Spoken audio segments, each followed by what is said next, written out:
Icarus is the map. It's the map I like to call a timing attack map because most people just go for 2 bases on this map with the gold. The top left is Hack, and the bottom right is, of course, True.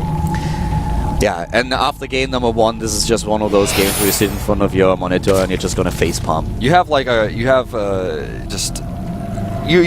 be facepalming. You're gonna be like, well, that should not have happened. Players with good mindsets will take this though and say, well, I should have won that game. As long as I just don't make a similar mistake in game 2, I can still take this series. More inexperienced players might get stressed out by a loss like this and frustrated. Yeah, he has to really put game number 1 aside. And you know, there are sometimes these games where we analyze games and we look at them and we try to find reasons for what happened and what went on. But sometimes there's just no reason. Sometimes there's just something just went wrong. You are in the wrong mindset. You make mistakes, and it's just like that was not intentional. You didn't have a plan. It was just like, okay, I screwed up. And I feel this is exactly what happened with Hack. If you ask him, hey, what went wrong in game number 1, he's probably just looking at you as like, please don't talk to me about game number 1. Yeah. This was awful. Everything just suddenly... I thought I could play into the late game. I thought I had it, and I did not really take it. I don't know, I didn't really take it serious at this point. Made a few mistakes. Everything went to hell, and I can't believe I lost it. He has to put it aside. That's what he will do. He will focus on game 2 here on Icarus. Hack showed us that he has good openings, that he had a very strong start into the game, but he has to show us that he can transition into the mid and especially late game. Yeah, that's what he's got to show. And I think True, his style was very simple, very effective. I'm curious to see if in this game, if the game goes late, which on this map so far we haven't really seen that very often, but if it does, I wonder if he's going to go into normal Infestor type play. The thing for True is that with his style that he used, it's not actually a bad style. It's something that we've seen before. The problem that he really had, and I mentioned this a couple of times, but I want to highlight this because this is just the most key problem that he had with his strategy. He needs more macro hatches if he wants to pull this off. If you are this focused on Ling Baneling, you need a ton of lava. It's even more important than your minerals and gas because it's just so lava intensive. And he sometimes was floating 5,000 minerals and nearly 4,000 gas. If you have the lava available, like 60 lava, even more, you can immediately after you go for wave number 1, reinforce with wave number 2. And the Terran player will never have your level of production. So if he would have had those additional hatches, he could have crushed Hack way before the game actually ended. Yeah. And I feel that he obviously also knows this. It's just the heat of the battle when you have all these things to do that it's just like so difficult to objectively just look in a calm moment on the game and be like, okay, I think I don't have enough lava, I need more, and then I go for it. But this is the problem for Hack. If True is playing a similar style and suddenly has those additional lava, then Hack is in for a lot of trouble. Very true. I'm curious what Hack I see what you did there. Curious what Hack is going to do here. He's going to 3 barracks. Gets a reactor on his first one without a tech lab, so probably not going to see a timing attack because, or at least not a very fast one, because otherwise you'd want stim as soon as possible. So with this reactor, he's going to beef up his production. He could do something really weird and add 2 tech labs to do that Marauder push, but like I said, this map is all about timing attacks in most cases, but the rush distance on this map is so far that it's hard to do an attack like that. It has to be very technical.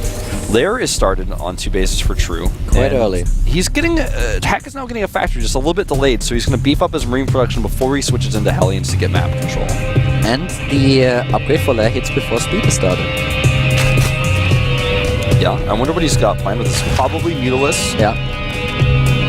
Remember, he's only on 3 gases, so it's like 3.5 gases because it's a rich geyser at the backdoor base, but it's still not as much as he would have with Mutilus. Look how fast he spreads the creep towards his ramp. Like, he has 2 queens there. He's setting tumor, tumor, tumor after tumor because he wants to set a wall here, I feel. He may just go for a roach attack and try to use the creep to make his roaches go that much faster.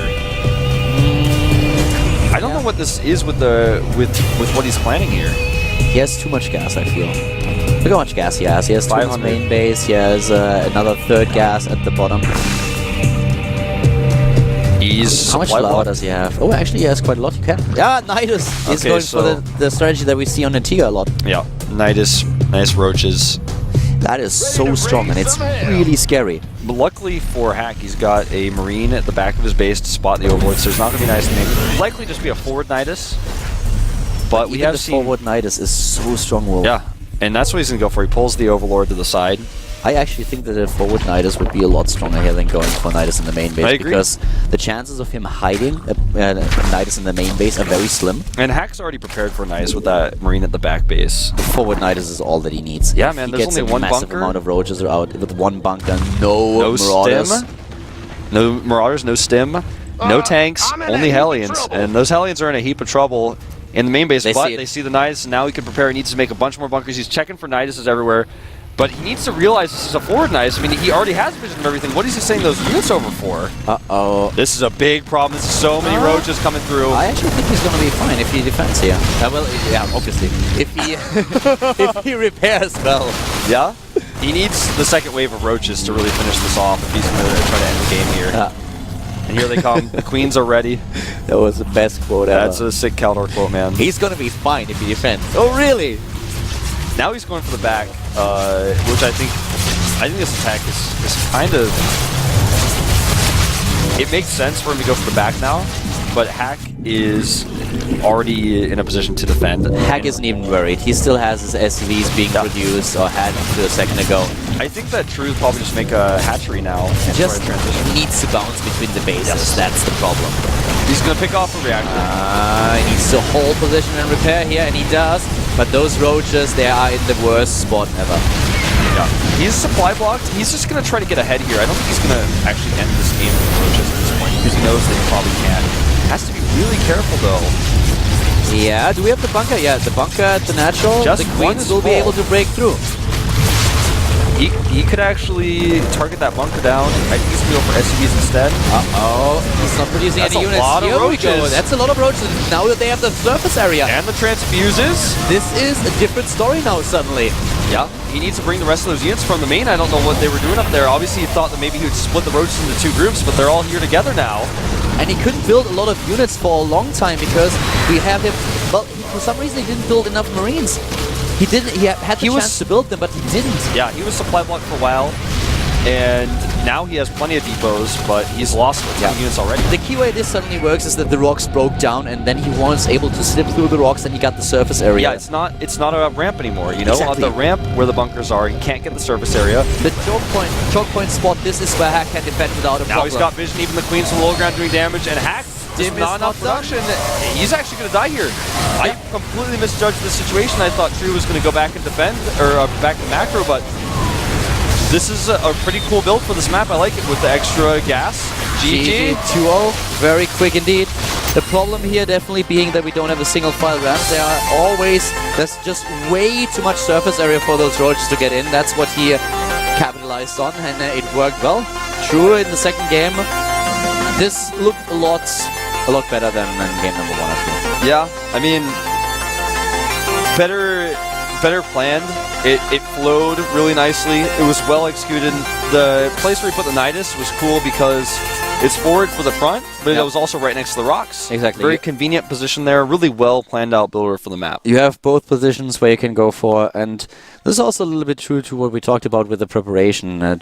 Well, for True, we didn't have any information at all, so now Hack kind of knows his style, leading up with a 2-base timing attack, or 3-base timing attack in game number one, and then macroing it up. But, well, that was such a cool attack. You know, he can't be everywhere at once. He leaves some Marines on the top when he goes down to the natural, and he's like, well, I got to keep some units down here, but I've got to keep some on my main. What if he splits the roaches and runs into my main base? So then there were just too many roaches. The problem for him was really that those bunkers that he had set up at the natural, they couldn't really cover the rocks. So he was waiting for the rocks to be broken down. He had 2 bunkers there in position. The Marauders were very late. He decided to go for a combat shield before Stim, and therefore he didn't have the damage output that he needed to throw the roaches back.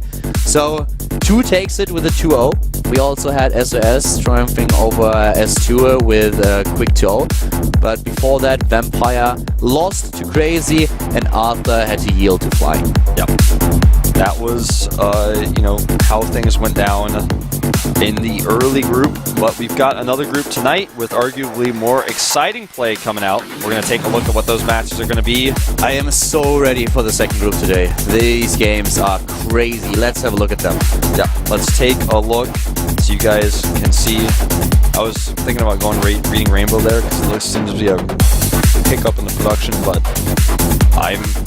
I'm guessing that we're just not actually going to see them now. Well, then let's just read them for you. We are starting off with Trap versus Alive, which is already going to be a very good game. I'm already excited for this one. But from that point on, it even gets better. We have Fantasy versus... Okay, apparently now we have like an overlay with the next matches after all. Yeah, Trap versus Alive, Fantasy versus Zenio, Shine versus Rain, and last but not least, Nesty versus HS. What are you doing? You race through those like crazy. I'm so pumped for these games. Every single one of the best of threes is awesome. I wanted to talk about the last two specifically. Those are going to be awesome. But, you know, Fantasy and Zenio is one that I think a lot of Team Liquid fans especially are looking out for, because not only are Team Liquid fans rooting for Zenio, but everybody on Team Liquid knows and loves Fantasy. So it's a tough match, man. Yeah. Alive versus Trap. This is Alive's resurgence back into Code A. And Trap has already shown a lot of play, but there's not a single one of those 4 matches that's not exciting. And Zenio to me is like a foreigner. So we have one foreigner playing. We just assimilated him. That's essentially what's happened. Yeah. Well, guys, that's going to be it. We're going to have a 2-hour and 10-minute break before we come back here for the evening session. Yep. And I hope you guys get the word out. Remember, again, to let everyone know about the GSTL. That's exactly what I was going to say. Heart of the Swarm, GSTL, coming up this weekend. Exactly. Starting on Saturday, Sunday, and Monday. Heart of the Swarm preseason tournament with 8 teams. But later on, we'll have another round of Code A Round 1. So tune in at 6:10 p.m. Korean Standard Time. We'll see you in a few.